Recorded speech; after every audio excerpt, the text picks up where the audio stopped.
وابناءکم ونساءنا ونساءکم وانفسنا وانفسکم. اے حبیب ان سے کہہ دو نہ دو، ہم پکارتے ہیں کس کو؟ ابنانا وابناءکم، ہم اپنے بیٹے کو، تم اپنے بیٹے کو. ونساءنا ونساءکم.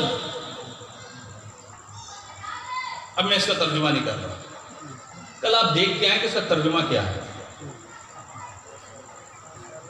مشہور و معروف ترجمہ یہی ہے، ہم اپنے بیٹوں کو لاتے تم اپنے بیٹوں کو لاؤ، ہم اپنی عورتوں کو لاتے ہیں تم. غلط ہے، غلط ہے ترجمہ. فضائل اہل بیت علیہم السلام کو چھپانے کے لیے یہ ترجمہ کیا گیا. بغیر دلیل کے بات نہیں کروں گا، قرآن کی آیات پیش کروں گا، پھر اس کا ترجمہ میں کروں گا. میں کچھ نہیں ہوں، بزرگوں نے کیا ہے. پھر کہہ رہا ہوں آپ لوگ ترجمے ضرور دیکھ کر آئیے گا، جتنے آپ کے پاس ترجمے ہیں. ایک دو ترجمے ہوں گے تمہارے ہر گھر میں رکھے ہوئے قرآن کریم کے کہ کیا ترجمہ کیا ہے. بزرگان سے اجازت لیتے ہوئے یقیناً انہوں نے محنت کی ہے، ترجمہ کیا ہے. اب کس بنا پر انہوں نے یہ ترجمہ نہیں کیا میں نہیں جانتا. ترجمہ یہی کیا گیا، تم اپنے بیٹے لاؤ، ہم اپنے بیٹے لاتے ہیں. تم اپنی عورتیں لاؤ، ہم اپنی عورتیں لاتے ہیں. تم اپنے نفس لاؤ، ہم اپنی نفس لاتے ہیں. میرے لحاظ سے قرآن کی آیات کو جو کل میں بیان کروں گا اس کو مد نظر رکھتے ہوئے یہاں پر نساء کا ترجمہ یہ نہیں ہوگا عورتیں، کچھ اور ہوگا. تو انشاءاللہ کل صلوات پڑھیں مل کر محمد والے.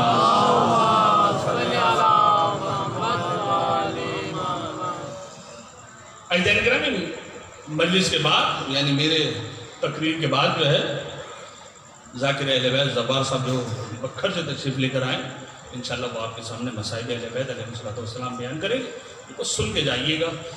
2-3 دن رہ گئے ہیں. اچھا ہے کہ ذاکر اہل بیت اتنی دور سے آئے ہیں اور بانیان مجلس نے ان کو دعوت بھی دی ہے. میں تو اتنے مسائل نہیں پڑھتا اور آپ کی زبان بھی نہیں ہے، میری زبان جو ہے. انشاءاللہ آپ کو بہت جو ہے یہ مصاب کریں گے اور انشاءاللہ اللہ تعالیٰ امام حسین علیہ السلام آپ کو اس کا اجر عطا کریں گے. صلوات پڑھیں مل کر محمد. فَقُلْ تَعَالَوْا نَدْعُوا أَبْنَاءَنَا وَأَبْنَاءَكُمْ. ہم اپنے بیٹے لاتے تم اپنے بیٹے لاؤ. انہی بیٹے کو جن کو آپ ذکر کرتے ہیں وہ کربلا کے میدان میں ہے. قرآن کی آیت ہے. مباہلہ میں کس کو لے کر گئے تھے؟ حسن حسین کو لے کر گئے تھے. کم از کم مسلمانوں کو اتنا تو پتا تھا نا کہ حسین رسول کے بیٹے ہیں، نواسہ رسول ہیں. میدان مباہلہ میں آئے ہیں. ان مسلمان جو کربلا میں تھے، ان مسلمانوں سے بہتر تو وہ عیسائی تھے جنہوں نے مباہلہ نہیں کیا. جیسے ہی ان چہروں کو دیکھا سرنڈر ہو گئے. اسی حسین کا ایک بھائی، یہ یوں کہوں علی کی تمنا، زینب کی چادر کا ضامن، حسین کا قوت کمر، اہل بیت کا کمر بنی ہاشم، عباس. ہیں تو بہت سارے مسائل ہیں. انشاءاللہ ذاکر اہل بیت تفصیل کے ساتھ پڑھیں گے. میں شہادت کو آپ کے لیے چھوڑتا ہوں، انشاءاللہ آپ تفصیل کے ساتھ پڑھیں. شہادت ایک شخص خواب میں جناب سیدہ کو دیکھتا ہے، سلام کرتا ہے بی بی کو. بی بی جواب سلام کے بعد چہرہ پھیر لیتی ہے. کہتی ہیں آقا زادی کوئی غلطی مجھ سے ہو گئی؟ کہاں؟ تم میرے بیٹے کی زیارت کے لیے نہیں جاتے؟ تو اس نے کہا کہ بی بی ہر شب جمعہ میں آپ کی بیٹی کی زیارت کے لیے جاتا ہوں. جناب سیدہ نے کہا تم میرے بیٹے حسین کی زیارت کے لیے تو جاتے ہو، لیکن میرے بیٹے عباس کی زیارت کے لیے کبھی کبھی جاتے ہو. جس طریقے سے میرا بیٹا حسین ہے اسی طریقے سے میرا بیٹا عباس بھی ہے. کہا آقا زادی مجھ سے غلطی ہو گئی، اب جب بھی زیارت کے لیے جایا کروں گا پہلے عباس کی زیارت کے لیے جاؤں گا پھر حسین کی زیارت کے لیے جاؤں گا.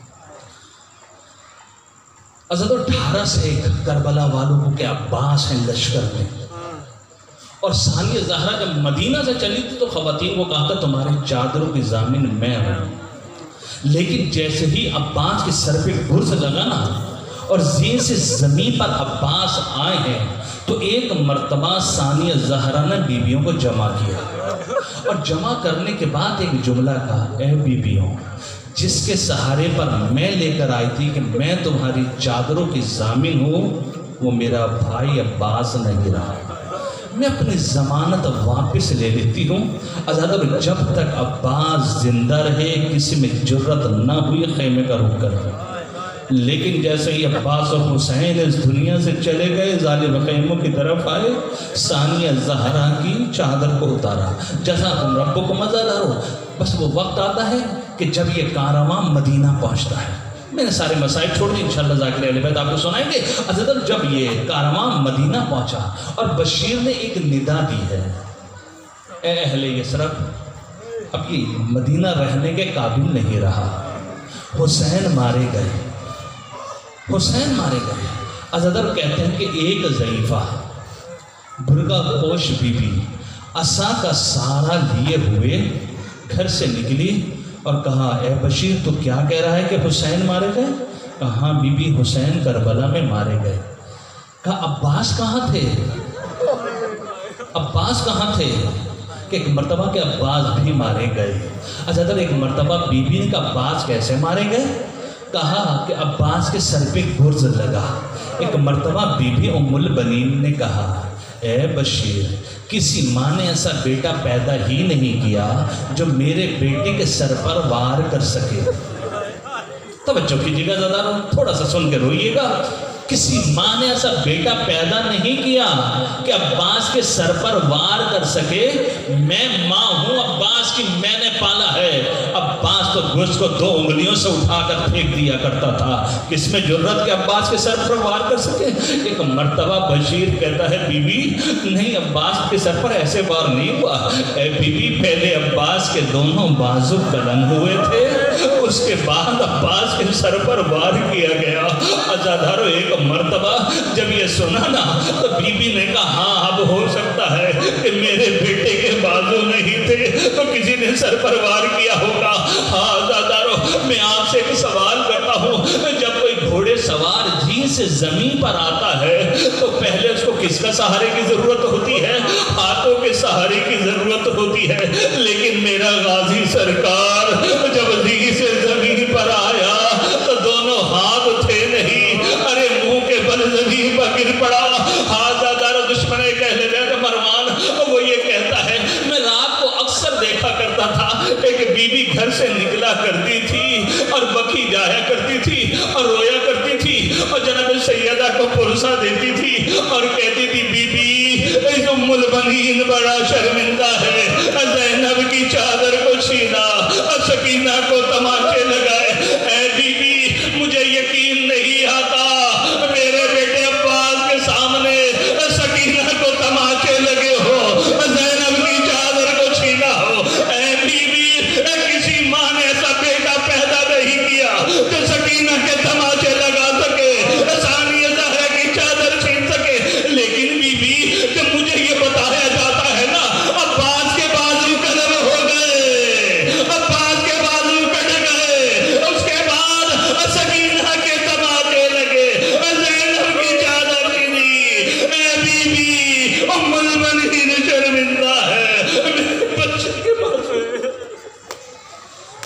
وَسَيَعْلَمُ الَّذِينَ ظَلَمُوا أَيَّ مُنْقَلِبٍ يَنقَلِبُونَ إِلَى اللَّهِ وَإِنَّا إِلَيْهِ رَاجِعُونَ رَبُّنَا بِقَضَائِهِ وَتَسْلِيمًا لِأَمْرِهِ قَرَّةً محمد وآل محمد۔